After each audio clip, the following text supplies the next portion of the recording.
Então, sejam muito bem-vindos a mais um episódio de Real Deal, cenas da vida de um consultor. Eu sou o Rodrigo Trindade, sou ator e também consultor imobiliário, e aqui ao meu lado tenho uma pessoa linda que se chama...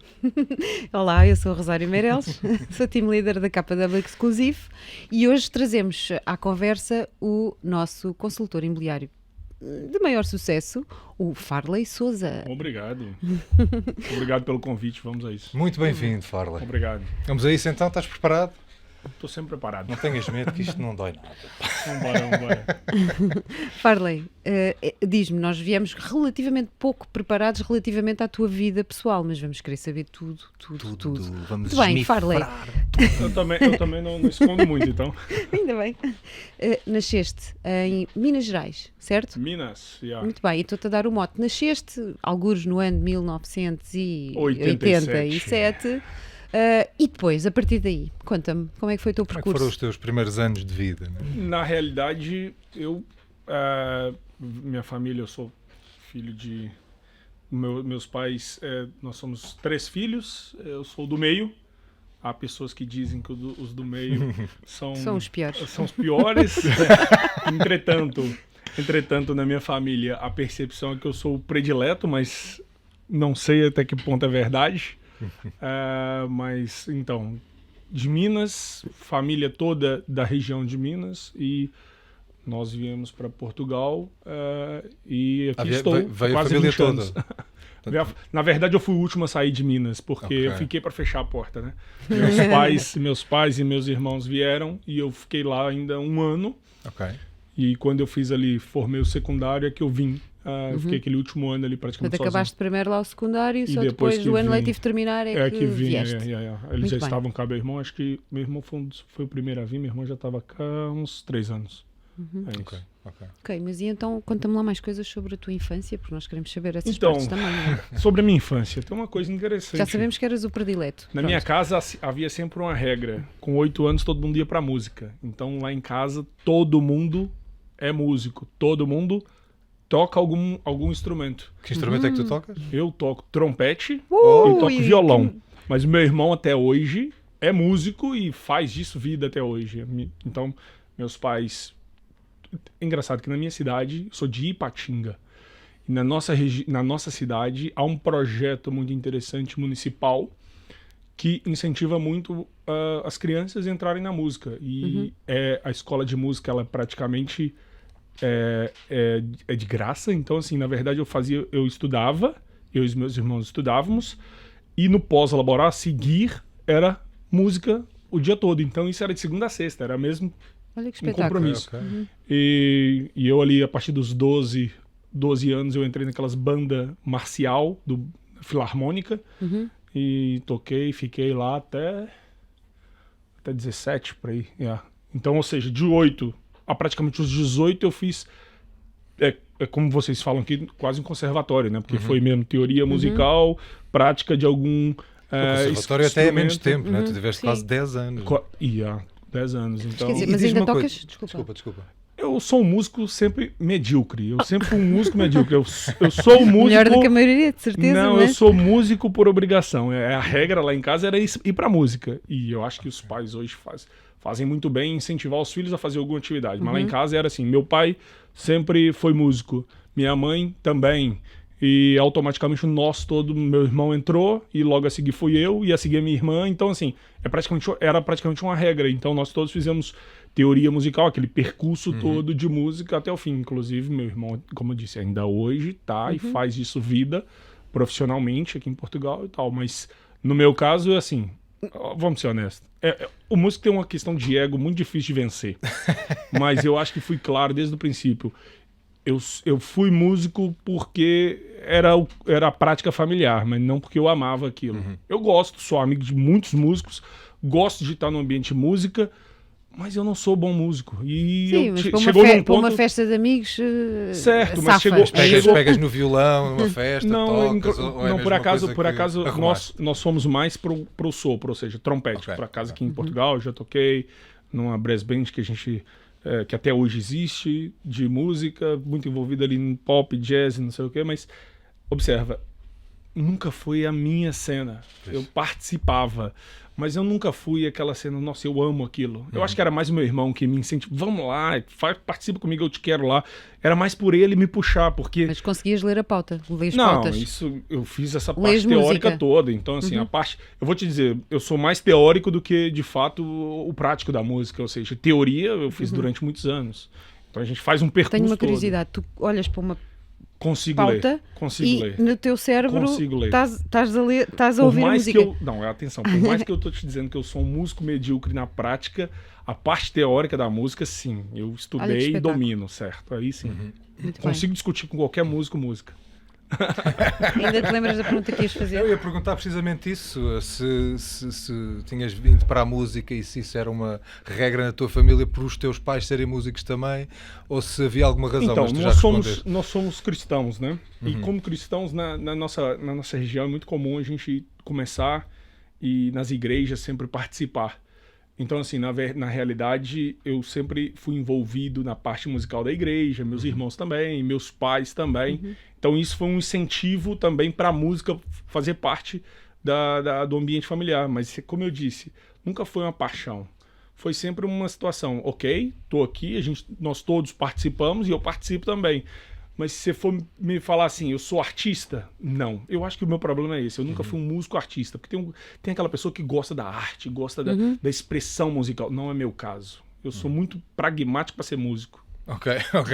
É para tocar, ok, isto é isto. E outra, Não tens aquela um coisa. dos meus problemas onde eu abandonei a música aqui foi que em 2000 ali para 2000 quando eu formei, sem querer passar para frente, mas entre 2011, quando eu fui para a faculdade aqui já em Portugal, eu ainda estava tocando música, fazendo música nessa altura. Então eu na verdade fazia faculdade, mas também tinha um momento que eu ainda tocava nas bandas. Mas chegou um período que eu falei, pá, eu tava atrasado, eu tava com uma série de compromissos. E quando a gente ia tocar, tinha as pessoas que tocavam com nós com aquele espírito de artista que atrasava-se, porque o músico... Desculpa os músicos que ouvem, mas os músicos quando ele tem a ver artista, ele atrasa-se. Ele acha que a pessoa tem que esperar ele, porque ele é o artista. E eu não tenho essa veia, eu não concordo, eu não consigo. E eu ficava passado com essa veia artística, porque eu não sou assim. Então chegou num ponto que eu falei, vamos dar o braço a torcer. Eu não mereço isso e eu não sou isso. Exato. Ou seja, se eu não tô feliz com isso, mais vale não ser. Mas vale não fazer, claro. Hoje eu sou muito amigo de muitos músicos, conheço. Olha, no meu negócio, eu tenho muitos amigos músicos que sabem que eu estou nesse ambiente de imobiliária e são muitos contatos, são muitas coisas que eu trago, eu consigo conversar com eles sobre música, eu sou convidado para muita coisa que eles ainda fazem, mas eu vou mesmo só para aplaudir, para ser plateia. Já não tem voltas. Não, Já não é o teu mundo. Não, eu sou muito prático sobre isso. Eu sou um músico ruim. Ponto. Sei daí que tocas o que tens a tocar, Exato. interpretas daquela maneira, portanto, sem É aquele isso, grau de e- virtuosismo. Exato. E tenho todos os instrumentos musicais em casa guardado e nunca pego. Estão lá a apanhar. Estão lá a apanhar pó. Normalmente sopro, não é? Eu tenho. Eu, na verdade, a vida toda fiz bastante mais sopro. Bastante mais sopro. E sopro não é nada fácil. Eu tive um padrasto trompetista. Mas e acho, todos acho o os sopro dias- mais fácil do que o restante. Requer muito Impressão. treino, muito treino. Impressão. Eu lembro-me Ok. que ele passava horas só com o bocal do trompete. Exatamente, só para treinar embocadura. Exatamente, É. exatamente. E diz-me uma coisa, foste para a faculdade cá em Portugal e foste tirar o quê na faculdade? Eu fiz. O meu percurso foi assim: eu cheguei e tava. Na verdade, como eu imigrei por motivo que a minha família veio, não porque eu tava, olha, quero ir embora. Quando eu cheguei aqui, eu nunca fiquei muito satisfeito em não continuar estudando. E, entretanto, fui à procura, até que, naquela altura, engraçado, é logo ali atrás, né? Mas antes desse período, tô falando de 2009, 2010, eu acho que hoje as pessoas não percebem o quão difícil que era ter informação É relativamente verdade. acesso às Sim, o faculdades que era e principalmente preciso, e que cursos é atenção. que existem, onde? Hoje está tudo tão fácil, Mais não é? fácil, hoje é GPT, Muito fácil. é tudo, né? Naquela altura a internet, claro que havia internet, mas mesmo o serviço de telefonia em Portugal, ainda nós atenção, nós estávamos no Cabo ainda, entendeu? Então, parece que foi ali atrás, mas o acesso à informação. Então, eu demorei muito a procurar a informação para eu entender de que forma que eu precisava submeter currículo, fazer todo esse processo de reconhecimento. E cá em Portugal, os Exames, processos de burocracia inscrições são e sempre matrículas. difíceis. não é? E uma crítica, olha, uma crítica dos criticar. serviços. A Podes informação é completamente diferente dependendo do balcão. E isso É verdade. me atrapalhou muito o acesso à fazer. informação. Precisa disto. Mas é assim Faz a também outra, nas no final precisa finanças de mais e isto. noutros Em todo lado, em em todo todo lado. Então, assim, na verdade, eu fui atrás e consegui acessar a entrar. Na verdade, eu queria ter entrado em economia, ainda bem que não entrei, porque na altura era uma coisa que eu adorava mercado financeiro e gosto. Mas na altura, como eu tinha que fazer pós-laboral, eu não consegui, não ia formar turma na faculdade que eu entrei. Eu fiz, por acaso, gestão no ISG. E não formaram turma pós-laboral para economia. E aí me incentivaram a ir para gestão e eu fui meio de nariz virado, não é o que eu queria, mas fui. E ainda bem que fui. Formei-me e engraçado que para mim foi um período engraçado, porque o país estava completamente estagnado, parado.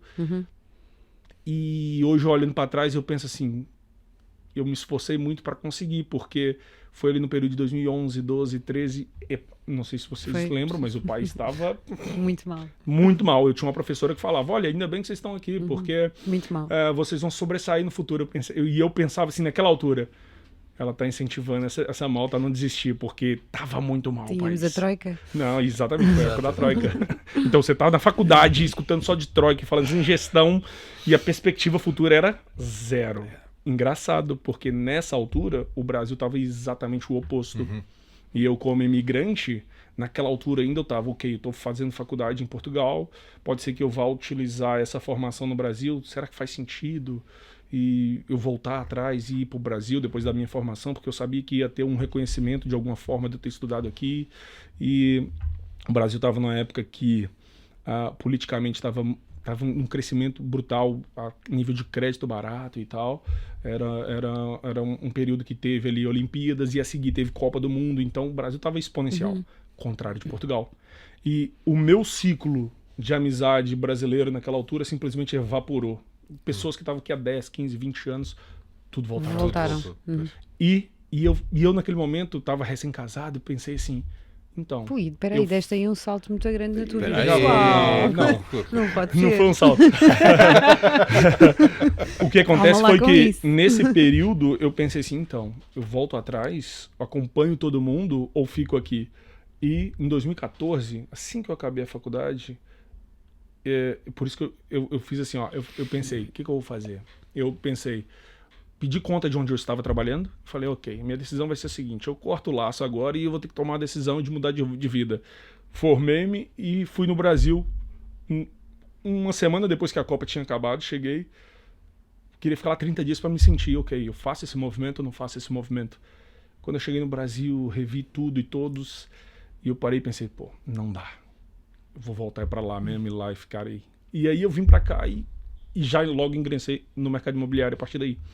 Portanto, é aí que começa a minha história no mercado imobiliário. Na verdade, foi a partir O que do... estavas a fazer antes, enquanto Então, estudavas? sim. Porque estavas no pós-laboral, não é? Na verdade, meu trabalho, eu nunca fui uma pessoa que saltei muito. Eu costumo dizer que a minha imigração, por como a minha família já estava cá, eu sou o imigrante que tive uma vida Facilitada. Já tinhas facilitadíssima. uma base cá para onde... Cheguei, fui para casa dos meus pais, meus irmãos estavam lá, todo mundo financeiramente estável, então eu também cheguei sem aquela pressão de preciso sobreviver amanhã. Então eu tenho que confessar que tem gente que chegou em muito pior situação que a minha, como imigrante.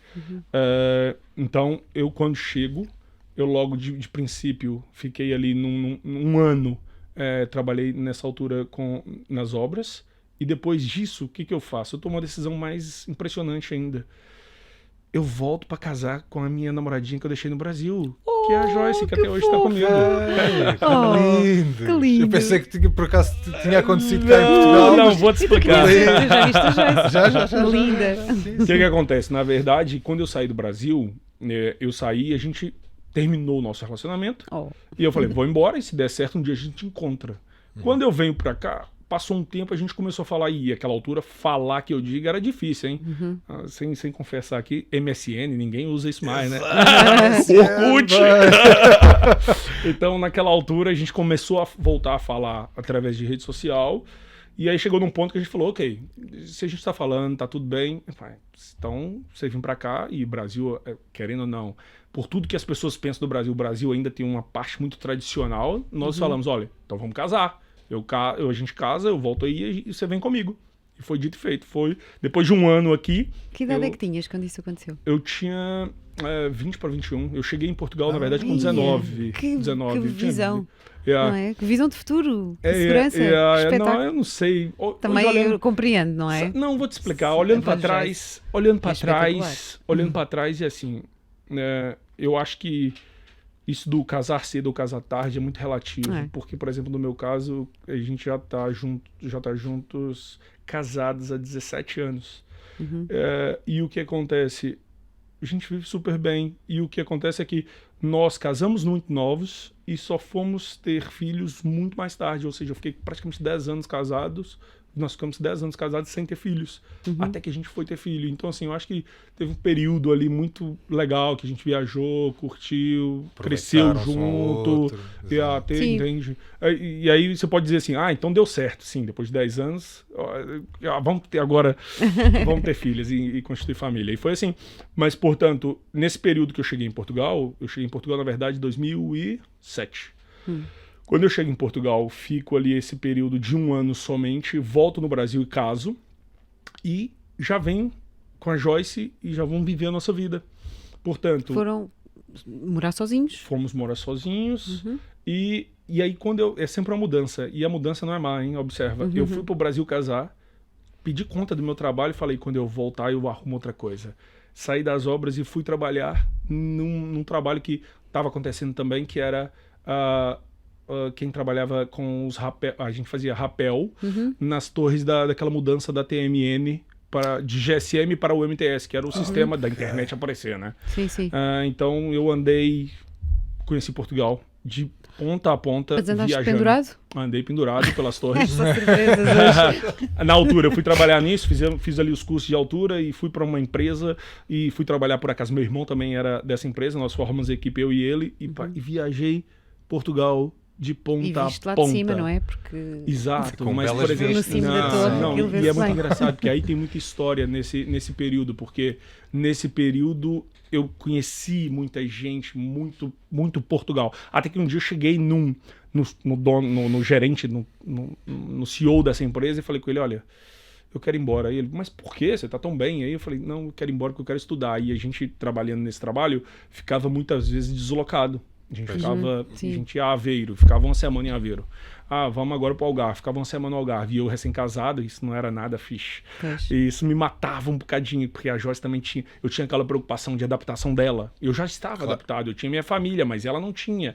Então eu tinha essa preocupação de adaptação dela. E não querias deixá-la sozinha assim tanto tempo. Exatamente. E aí mais uma vez, eu falei, não, eu vou estudar e vou largar isso tudo. E aí foi na altura que eu pedi conta novamente e fui trabalhar com uma coisa que eu acho que foi mais a minha cara, que foi, na altura havia as empresas que você fazia prestação de serviço de transporte, ou seja, o carro era meu, a prestação de serviço era minha, eu ia lá, prestava serviço para eles e era um variável, era de acordo com o que eu fazia. Mas isso me dava uma capacidade de controlar a minha agenda, o meu tempo. Eu ia pro armazém 3 da manhã, carregava, saía, trabalhava, ia tocar na rua. É muito interessante essa história. Nós temos a tocata que nós fizemos, hoje em dia existe a banda ainda, e hoje ela está bastante exponencial aí no mercado da música, mas nós formamos ela na rua. Nós começamos a tocar na Rua Augusta. E por mais que você ache que não... Nessa altura ainda fazias parte da tocata? Da música? Da banda. A banda chama Alta Cena, depois Alta pesquisem. Cena. Muito interessante, Alta Cena. Por isso que eu falei da cena. Bagulho, não é? É isso? É bagulho. E quando, nessa altura que eu comecei a estudar, ou seja, eu trabalhava, tocava e a seguir eu ia para a faculdade. E chegou num ponto que eu estava tão ocupado que eu pensei, o que eu tô fazendo? Eu tenho que largar alguma coisa. E eu larguei, foi a música. E aí eu continuei trabalhando e estudando, até que eu acabei a faculdade e fiz esse percurso de novo, que é, ok, eu tenho que mudar de novo. Para onde é que eu vou? E vou lançar um desafio. Quem quer mudar tem que cortar na hora, que você não tem opção para voltar para trás.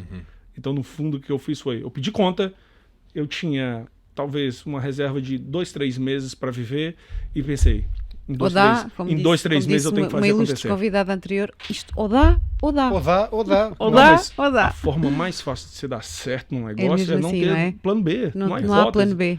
Ou você vai se jogar e vai fazer aquilo dar certo, ou você sempre tem uma bengala para escapar por algum lado. Então, quando eu fiz essa mudança, quando eu acabei a faculdade, fui no Brasil, percebi que aquilo não era para mim, eu volto e entrei a convite de um amigo que, inclusive, convidou a Joyce. E eu, como sou entrão, falei, não, a Joyce não, eu quero. Que ele, na altura, falou, porque a Joyce, ela tem um perfil bacana para isso, eu acho que ela vai encaixar, e ele estava procurando alguém posicional para uma zona específica. E eu, escutando aquilo, eu falei, não, eu quero isso. Talvez faz mais sentido para mim. E foi assim que eu comecei em 2014. Então, percurso no setor imobiliário foi numa empresa pequenina, já percebi, certo? Sim, De um conhecido teu? um amigo meu, inclusive ele é amigo até hoje, já foi meu sócio em outras coisas que a gente fez, mas eu trabalhei com ele durante 7 para 8 anos. E depois disso vim para a KW, que tocar há 3 anos. Então, no fundo, eu não fui aquele comercial também que saltei várias marcas. Na altura que eu fui fazer essa mudança, eu conversei com muita gente, porque eu já tinha muito tempo de mercado, então eu conversei com muita marca até definir pela KW. Foi uma questão mais de perceber valores que a KW vendia. A minha experiência com outros colegas da KW é que me convenceu a KW. Portanto, mas eu fiquei muitos anos numa empresa,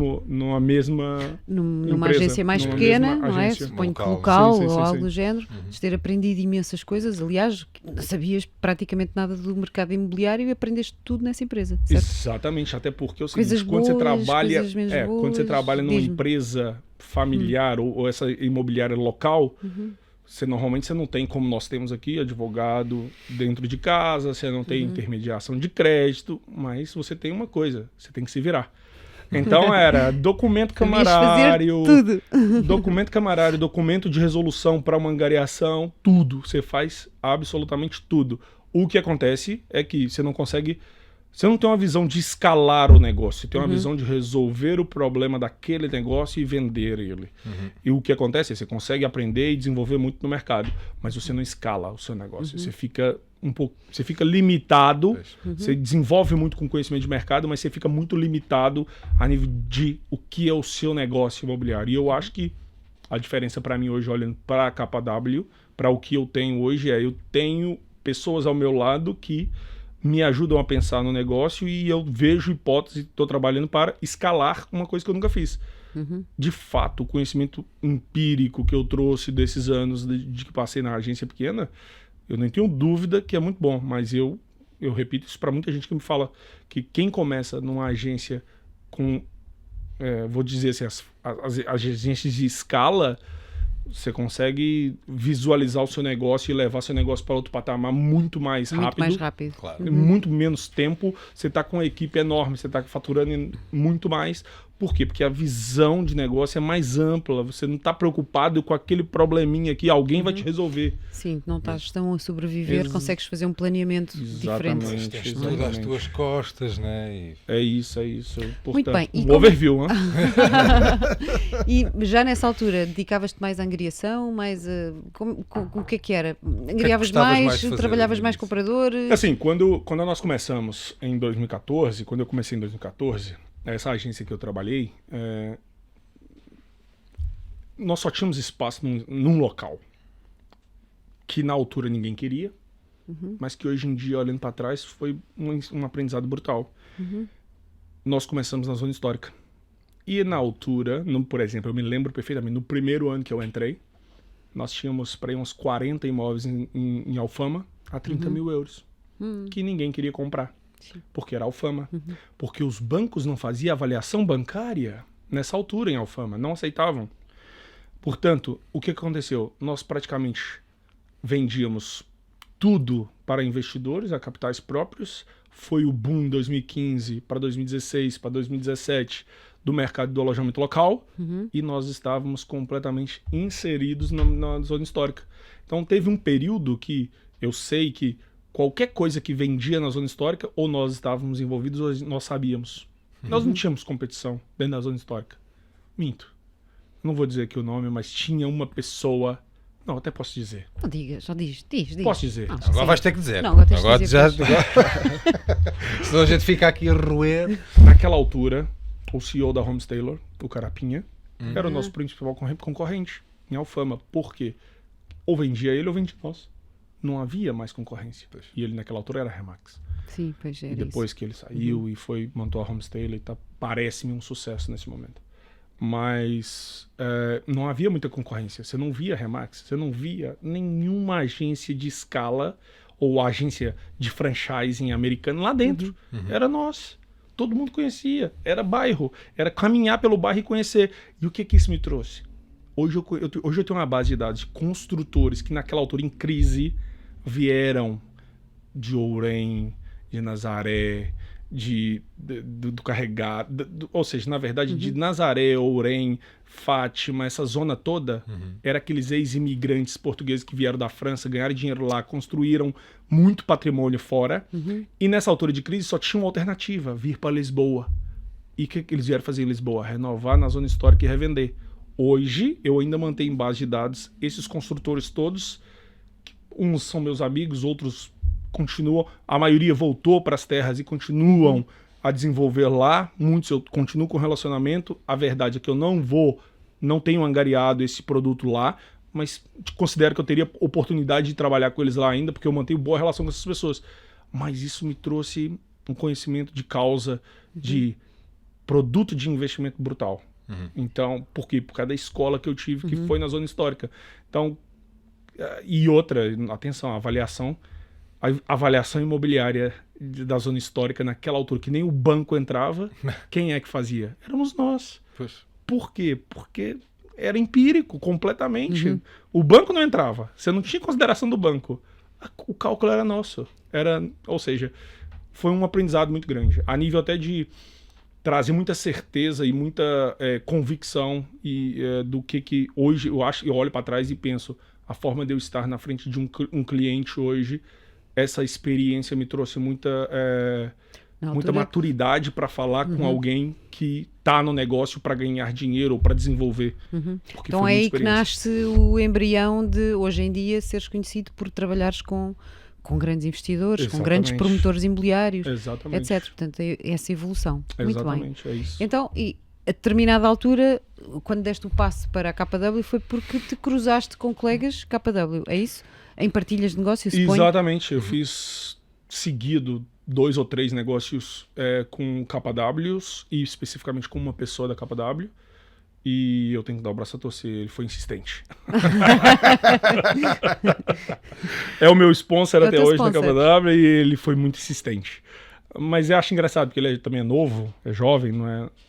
E a forma que ele me abordou. E aí depois eu tive uma coisa que eu tenho que dar o braço a torcer. A Rosário já teve na Abaco e sabe.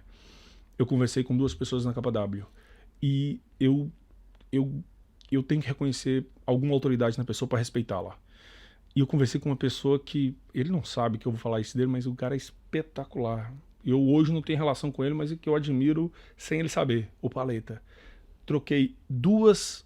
Tive 2 reuniões com o Paleta que eu falei, esse cara entende muito mais de imobiliária do que eu na minha vida toda. Então, eu olhei para ele e falei, cara, tem outro mundo aqui, entendeu? Esse cara me convenceu que ele tem mais para me fazer...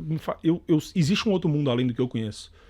E, engraçado, foi uma pena, eu conversei com ele antes da minha decisão, eu não fui para a Abaco, porque eu também tive uma conversa com outra KW, mas essa pessoa que é meu sponsor, insistentemente me levou para onde ele estava. E correu tudo bem, fui para lá, pessoas espetaculares, adorei as pessoas e tal, até que depois de um ponto eu fiz a mudança, mas aí eu parti de mim a mudança para vir para Exclusive, que é um outro tema também que aconteceu.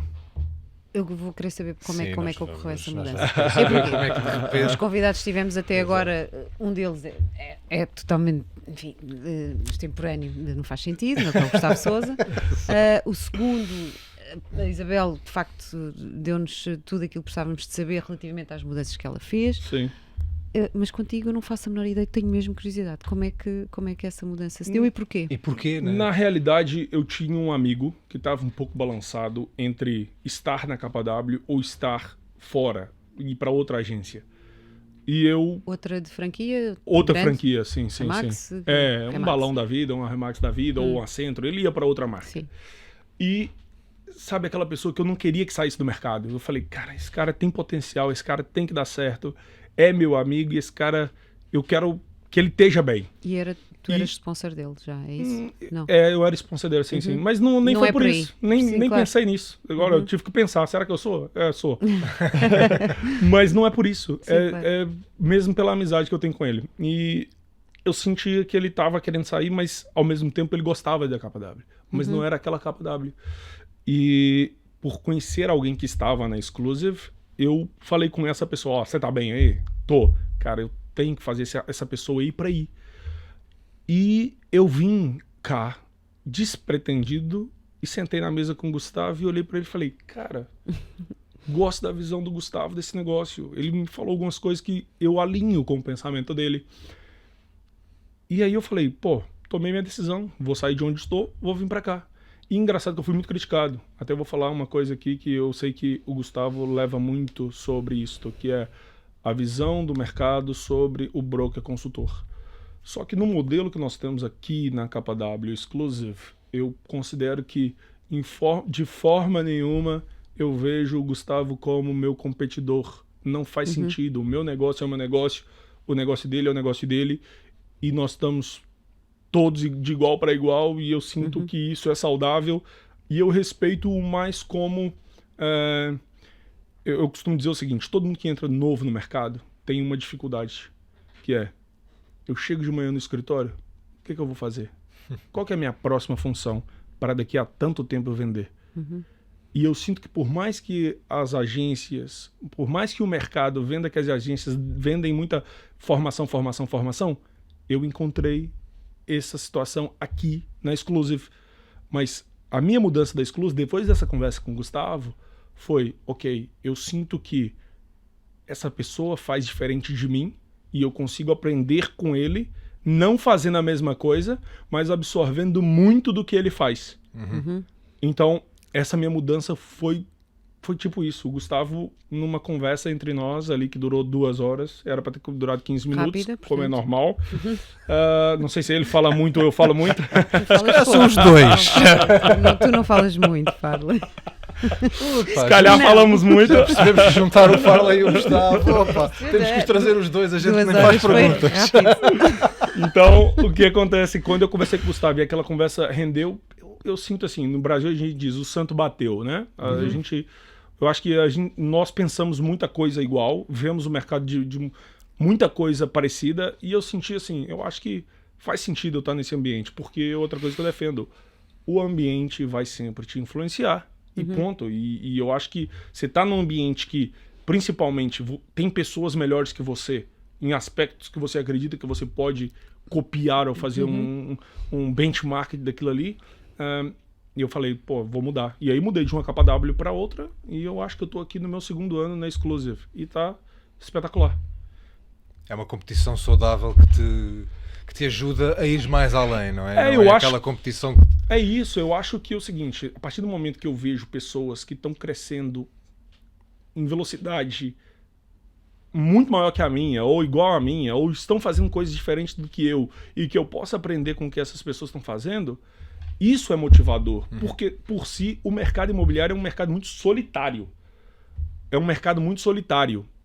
Portanto, eu considero que eu aprender com quem faz diferente de mim em alguns aspectos me faz crescer.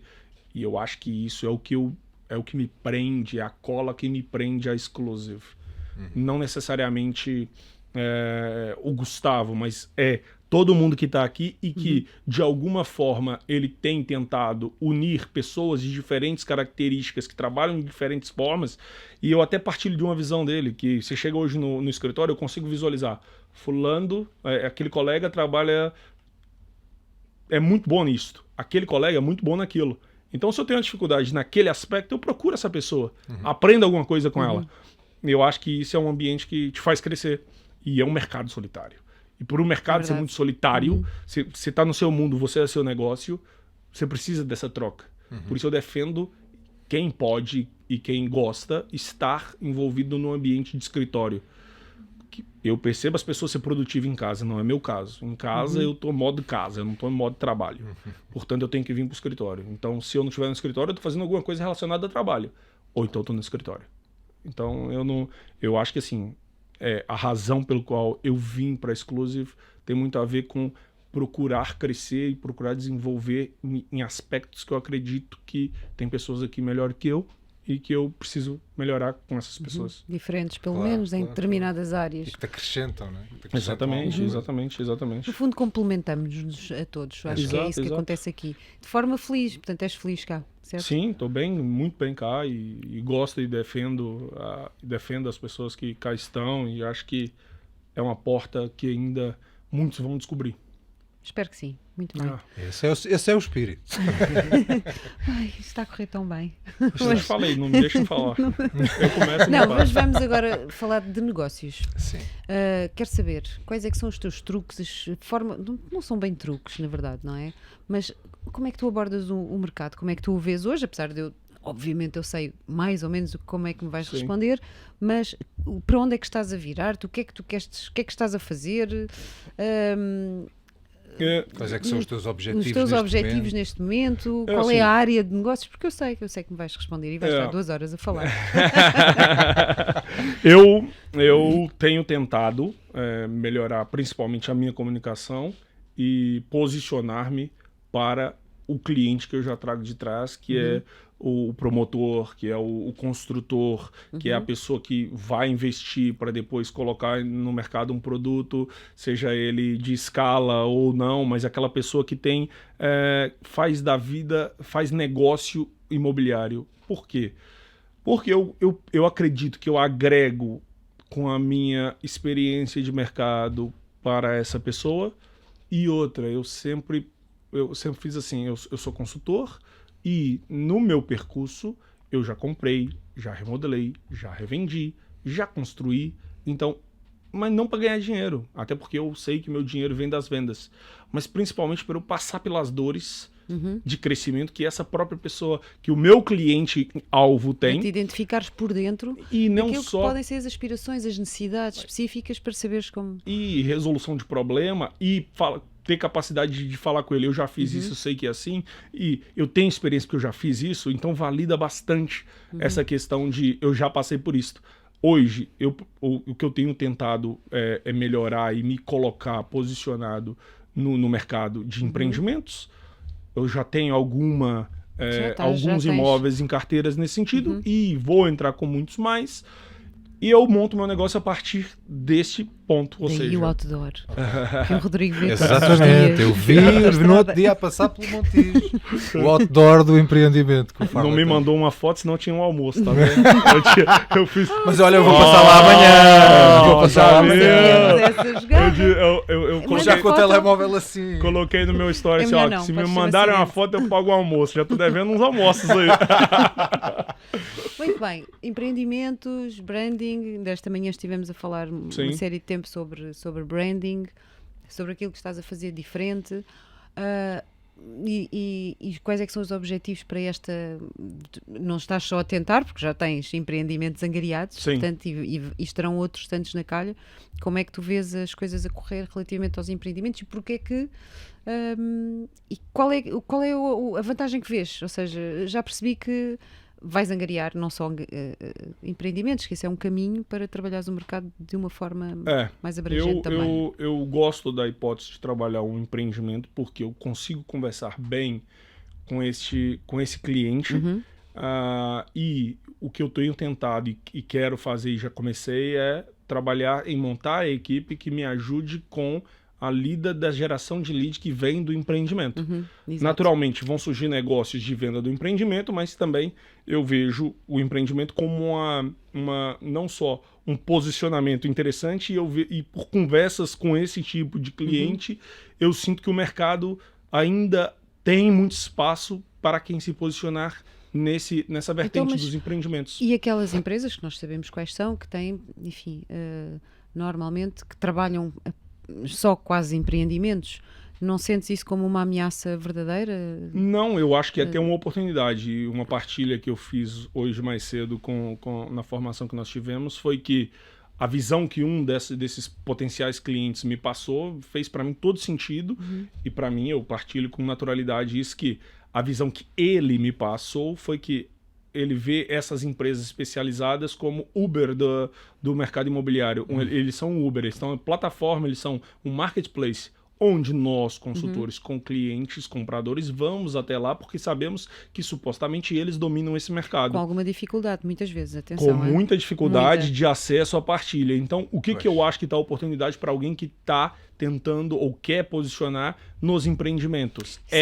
E será que esses promotores têm consciência da dificuldade que o mercado, no geral, tem de aceder aos seus próprios produtos através dessas agências que são o Uber, como tu dizes, do imobiliário? Achas que eles têm essa noção da dificuldade que os milhares de consultores têm? Eu não acredito que eles tenham essa percepção, mas também eu me pergunto se eles se importam pelo seguinte... Porque normalmente essas empresas que dominam esse mercado do empreendimento em Portugal, normalmente eles têm uma equipe especializada em angariar, que não é a equipe especializada na venda. Portanto, a venda ela é na escala. Vai calhar um comercial que está escalado lá para receber aquele comprador que vai entrar pelo escritório adentro ou pelo stand adentro procurando comprar. Ou seja, o angariador não é aquele ali. Claro. O angariador foi uma pessoa que transmitiu o que eles pretendem entregar como Eventualmente valor. isso pode trazer umas desvantagens, acho eu, não sei, isto ajuda-me aqui a pensar. Alguma desvantagem para o promotor? Uma despersonalização? Claro, eu desligar daquilo que é a essência da venda? Eu acho que a oportunidade para mim, e vou falar personalizar isso, a oportunidade que eu falo e vejo eu consigo comunicar e transmitir segurança para esse promotor. E o que eu trago ou o que eu posso estabelecer para ele é um contato mais direto com quem está sentindo a dor do comprador ou as objeções que o comprador tem relativamente àquela compra. Coisa que provavelmente ele não terá com essas outras soluções de marcas especializadas. Então eu acho que há um gap de mercado aqui que não só eu acredito que tem outras pessoas que estão querendo explorar. A verdade é que esse gap de mercado demanda muito investimento em posicionamento, em brand, nos outdoors que o Rodrigo comentou. Todo o marketing necessário para fazer a promoção. Exatamente. Mas tu já fizeste, desculpa saltar de assunto, mas tu fizeste uma promoção fantástica, espetacular, acho eu, no empreendimento na zona do Barreiro, em que eu continuo lá. Fizeste coisa... Até o site tu preparaste para eles. Tu tinhas, exatamente. Não sei como se chama, aquelas lonas gigantes. No fundo, no Barreiro, foi um pack completo. Fantástico. Nós que fizemos o site, nós que fizemos os 3D do empreendimento, nós que ajudamos, porque o promotor é um promotor israelita e ele era o primeiro negócio dele em Portugal e, enfim, foi nos aconselhar. Ele, na altura, conversou com várias marcas, com várias pessoas no mercado e decidiu por trabalhar com nós, e é um cliente que eu mantenho, eu tenho uma boa relação com eles, mas no fundo a nível de posicionamento, o Barreiro, a forma que eu trabalhei e que nós vemos trabalhando no Barreiro, eu acho que também me validou, até para mim, é aquilo que eu digo, é sempre um aprendizado. A forma de lidar com eles ensina-me cada dia mais, ou alinha-me cada vez mais em alguma coisa que eu preciso melhorar. E claro, isso tem a ver com especialização. Eu sinto que cada vez mais eu vou conseguir me especializar nesse nicho de mercado. Vai demandar investimento, mas eu sei que vai dar resultado. E outra coisa, é um nicho de mercado que eu vejo com muito potencial de escalar meu negócio. Muito bem. E a tua fórmula de sucesso aí é a personalização, a forma como tu te vais ligar ao promotor, dando-lhe mais segurança através... É isto? Sim, no fundo eu consigo entregar para ele não só a informação, porque...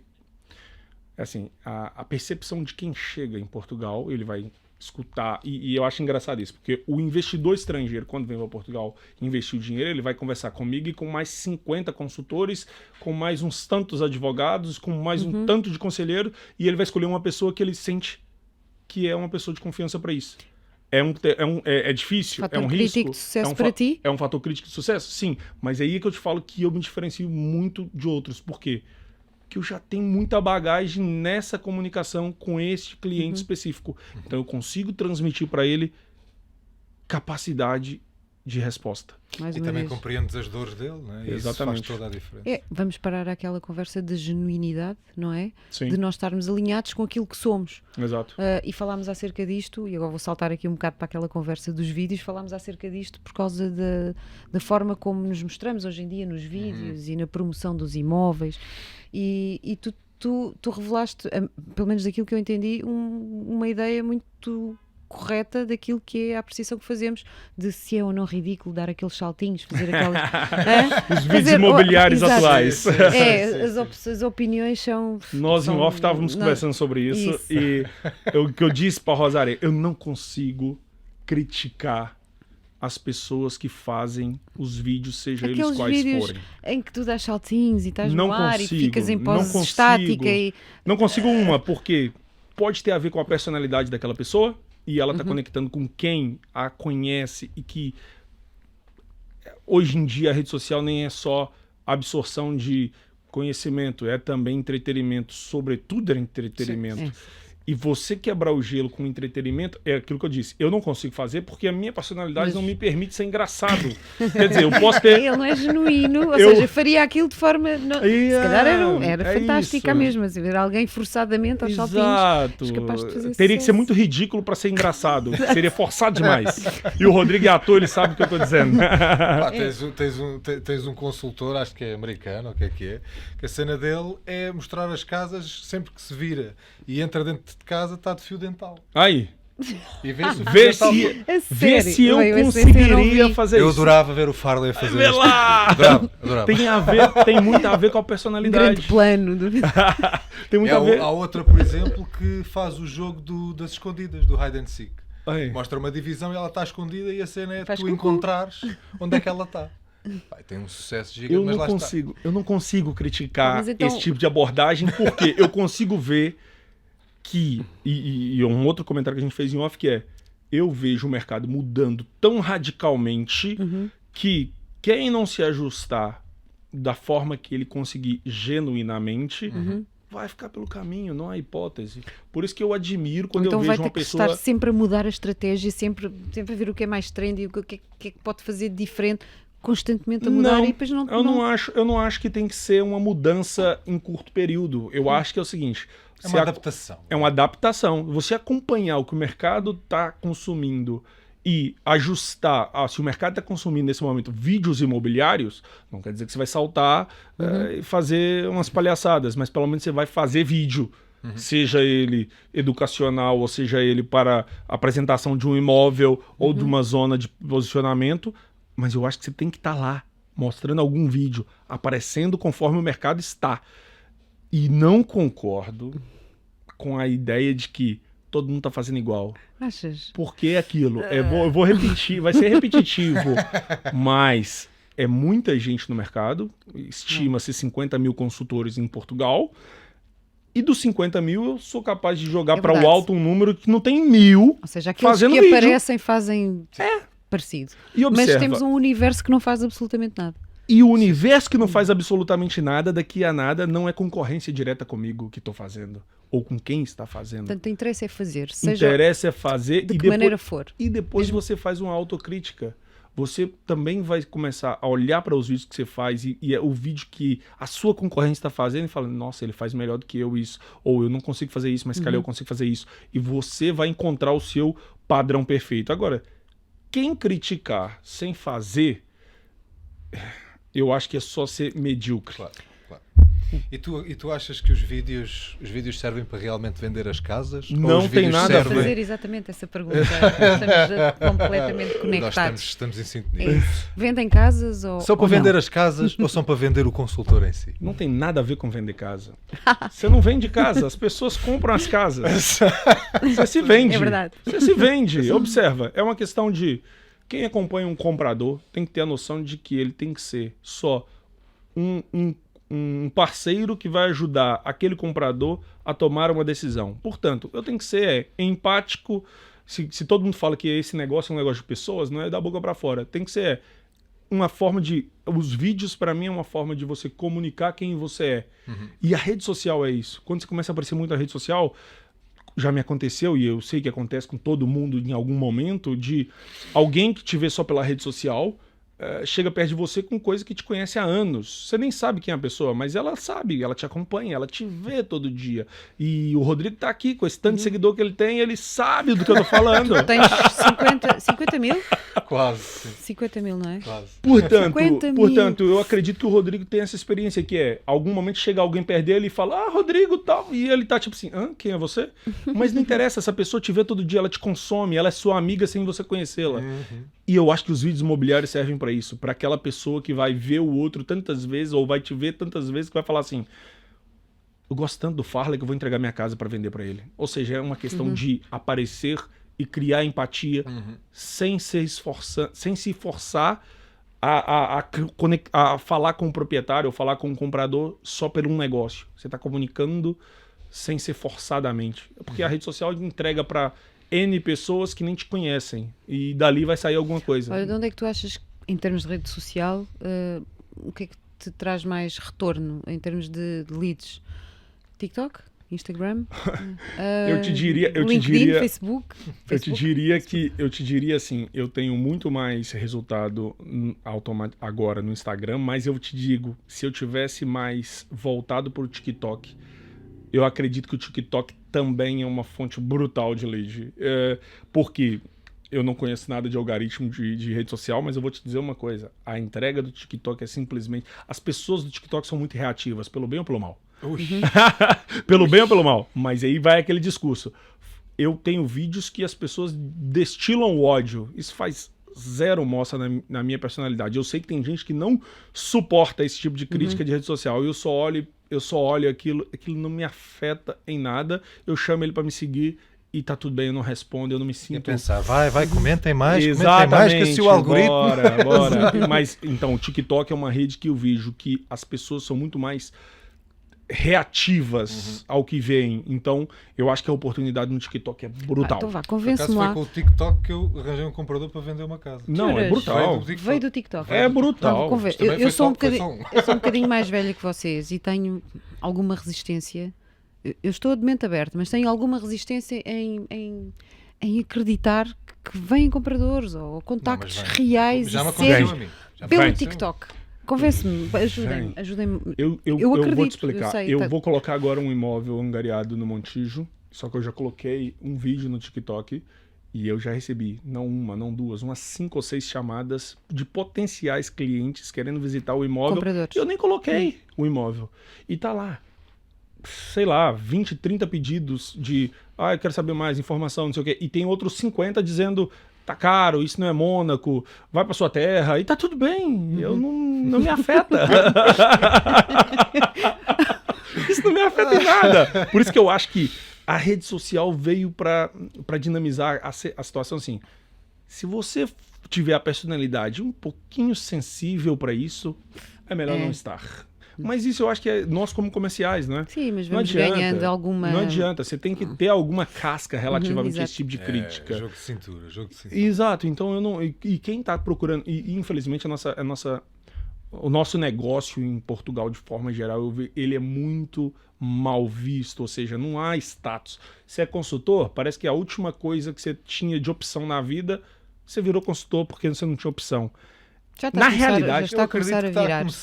Está. Nós Eu, temos uma eu série entrei de há jovens... pouco tempo e confesso que não senti tanto isso. Mas eu vou te Como explicar. vejo Sabe por vocês quê? A malta jovem está demonstrando muito resultado.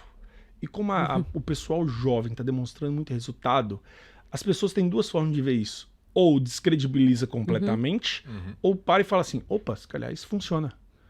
E a verdade é que não há um status, E as porque coisas não estão há... a mudar, estão a mudar. As pessoas percebem que esta é uma forma de desenvolverem a sua atividade profissional em que podem ser, de facto, felizes, autónomos, desenvolver de forma ilimitada o seu negócio, e há cada vez mais jovens a sair da universidade e ao contrário daquilo que seria de esperar, vão para uma empresa, mundo corporativo. Não, querem ser consultores imobiliários. Portanto, eu acho isso. Não existia quando eu entrei para o imobiliário há alguns anos, mas cada vez mais se vê isso, e nós temos uma série de colegas na KW Exclusive que são muito jovens, não é? E que alguns deles que saíram, apesar de muito jovens, do mercado corporativo de empresas consultoras enormes, com mestrados feitos, e que mandam tudo para trás e vêm a ser consultores imobiliários. Sim, portanto, sem dúvida. E isso é um sinónimo de que o mercado está a mudar nesse aspecto, não é? Hoje em dia já não é... O mercado precisa mudar, de fato, e eu acho que o resultado que as pessoas... Eu acho que, assim, quem não está dentro desse mercado não entende o quão profundo é a relação de um consultor com o seu cliente, seja ele comprador ou vendedor. Exato. O quão importante, às vezes, para um cliente é estar acompanhado de alguém em quem ele confia para dar esse passo, ou para ajudá-lo a tomar essa decisão. E isso tem seu valor. E isso, na hora de você ser o comprador ou vendedor, e você sentir aquela insegurança e estar acompanhado de alguém que você de fato confia, faz total diferença. E aí a gente entra num caráter de a decisão não é minha, mas a minha influência, o meu auxílio a esse cliente vale o valor que é pago pelo serviço. E é muito difícil conseguir estar nessa posição, ou seja, requer uma série de skills da parte da pessoa que está a lidar com o negócio, que são importantes e que não é qualquer um que consegue, acho eu, chegar a esse patamar de confiança com o cliente e de levar, porque nós temos que ter skills de muita coisa, de negócios, mas sobretudo de psicologia.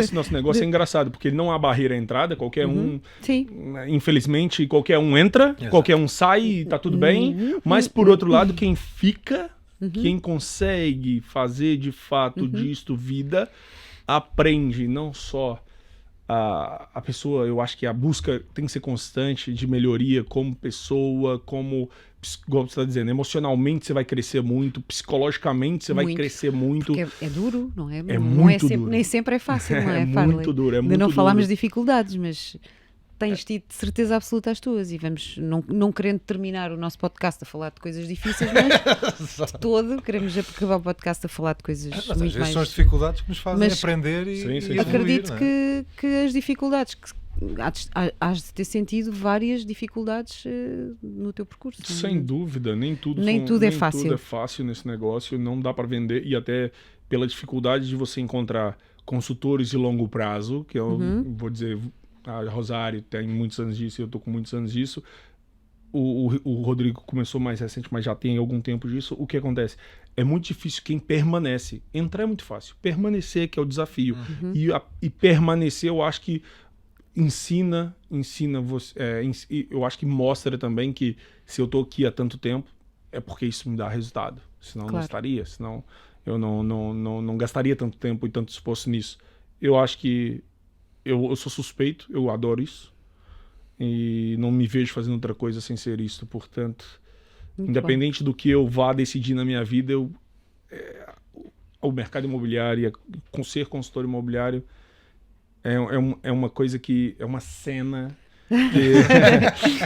é uma cena que é muito a minha cara e é muito alinhado com a minha personalidade. Completa-te e faz-te feliz. Que que interessa. Olha, no final onde é que tu te vês daqui a... 5 anos é muito tempo, 3 anos. Como é que tu te vês daqui a... Eu gostava que o Farley nos contasse assim uma história engraçada, assim uma história caricata que tenha para ficarmos acontecido em a algum rir. negócio. Então vá, Alguma uma coisa história que tenha caricata. acontecido mesmo assim, fora do normal. Olha, ele irá.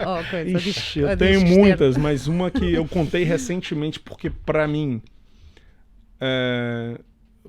por mais que a gente faça o nosso trabalho, mostra, a história é assim, por mais que você ache que todo mundo está acostumado com as dinâmicas do negócio, vai sempre ter alguém que ou não entende exatamente o percurso. A história não é engraçada, mas foi um aperto grande que eu tive e uma resolução rápida que eu tive que tomar. Eu vendi uma casa, essa pessoa estava mudando de país e a nossa escritura era para o dia 20 de algum mês e a passagem dela era 23. Ela ia sair do país dia 23, então 3 dias depois. E apesar de nós termos assinado o contrato e eu ter dito a ela, explicado para ela o processo e perguntado a ela se ela precisa de ajuda para resolver alguma coisa, porque eu sabia que ela estava de mudança de país, ela, não, tá tudo bem, tá tudo resolvido e eu vou consigo para a escritura. E no dia da escritura, a escritura era às 9 ou 10 da manhã em Cascais, eu ligo para ela e falo, olha, eu vou passar para te apanhar, onde é que eu te apanho? Não, tô em casa. Eu falei, você tá em casa? Daqui a 2 horas da escritura, achei estranho. Eu perguntei, tá, mas você tá em casa? Mas como assim ela? Não, tá aqui todo mundo. Eu falei, não, mas espera, a escritura eu te falei que é uma mera formalidade da troca da chave. Ela, não, mas eu não tirei nada de casa. Eu falei, meu Deus. Eu acho que sim. Ou seja, eu vou te explicar. Ela vendia e só tirava as coisas a seguir. Ela achou que só dia 20... Ela ia 3 dias depois, era natural que 3 dias depois ela esvaziava a casa. Ela não percebeu que daqueles 3 dias da mudança da vida dela, existia um outro proprietário que não compraria, porque a casa supostamente está devoluta, e ela, com tudo lá dentro, ela simplesmente passava uma insegurança enorme para quem estava vindo. Que queria a casa devoluta, que queria a casa para recolocação, para realojar uma pessoa.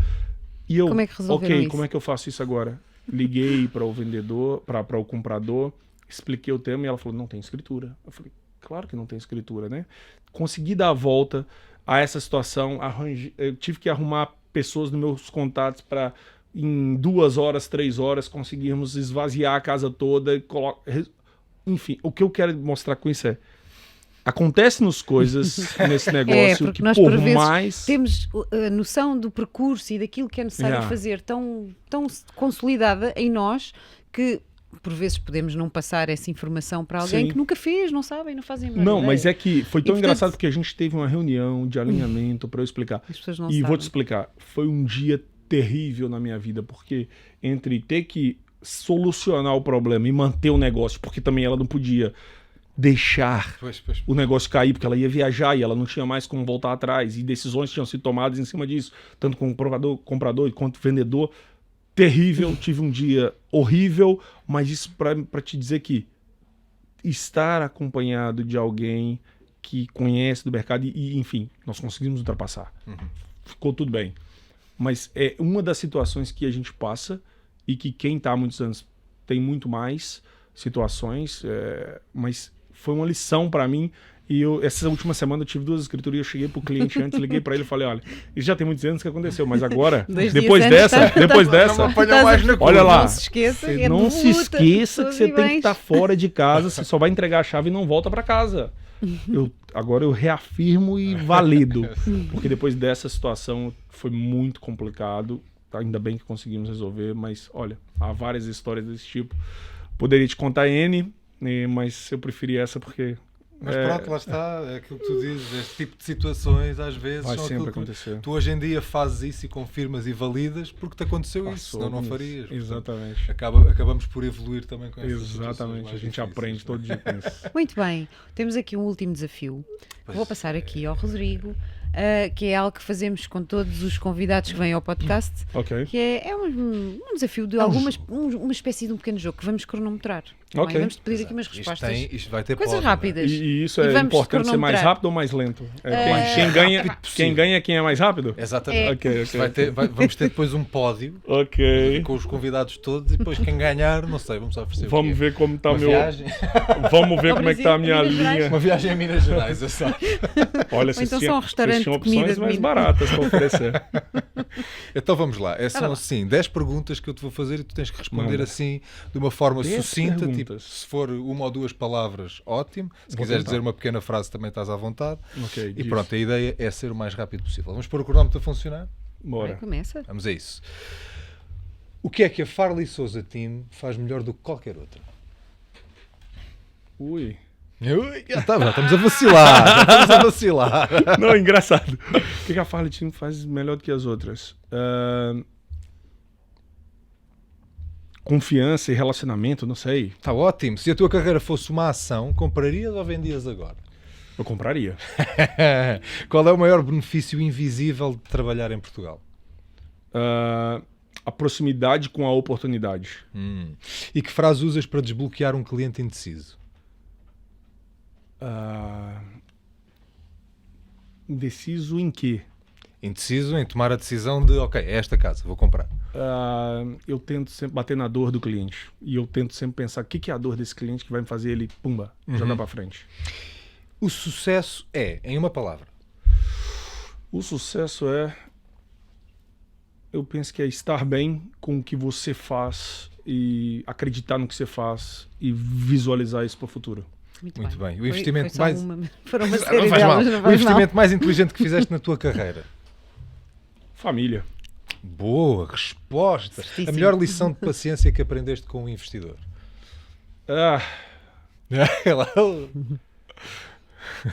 O tempo sempre vai te pagar. A única coisa não negociável no teu calendário diário? No meu calendário diário? Colocar meus filhos para dormir. Numa metáfora diz, Lisboa é um mercado de... É um mercado de oportunidades. Muito bem. Completa a frase. O risco não existe. Existe é... O risco não existe, existe... Não, o risco existe... Ixi, rapaz, o risco não existe. Existe Tá bem, existem soluções para minimizar esse risco. Pumbas, é isso mesmo, está feito, está fechado. Muito bem. Meu Deus, não esperava tão complexo. É rápido e complexo. Olha, eu tava à espera de perguntas menos... Ok. Para ti tinham que ser gostas perguntas de campo ou gostas de cidade? Ok, eu pensava que era uma coisa mais simples. A Rosário falou, olha, vamos fazer as 10 perguntas. Eu, ok, vai ser sim ou não. E eu dei-te a oportunidade, queres ver, não queres ver? Ele, não. Bora lá. Não, tem que ser assim, senão não tinha graça. Não, era fácil para é isso mesmo. Farley, obrigada. Gostámos muito. Eu adorei. E o Rodrigo também. Claro que sim, claro que sim. Aliás, gostei mesmo muito e aprendemos imensas coisas contigo. Muito. Obrigado. Aliás, eu até fiquei ali grande parte do tempo calado porque eu estava só... É porque eu falo muito. Estava só a absorver. Eu também tenho vontade e tivemos de coisas... portanto... Há grandes visões, quer dizer, trompete. Esta tem que ser aproveitada. Sim. Vou aqui mandar numa reunião mensal qualquer da Exclusive, vamos ter que pôr o Farley a tocar trompete. Eu trago o violão, trago a guitarra e toco também. Temos vários na Exclusive. Vários músicos na Exclusive. Formar uma banda de Exato. Eu canto também e toco tenho a viola. minha, mas não vou divulgar. Eu toco harmónica. Tocas harmónica? Vê lá. Trompete, harmónica de jazz. Alguém que toque bateria nesta casa? Claro que tem. Também. Nós temos um colega que era baterista famoso. Vamos criar uma banda de Exclusive. Obrigada, beijinho. Muito obrigado pelo convite. Beijinho, até já. Beijinho. Fantástico. Está cada vez melhor.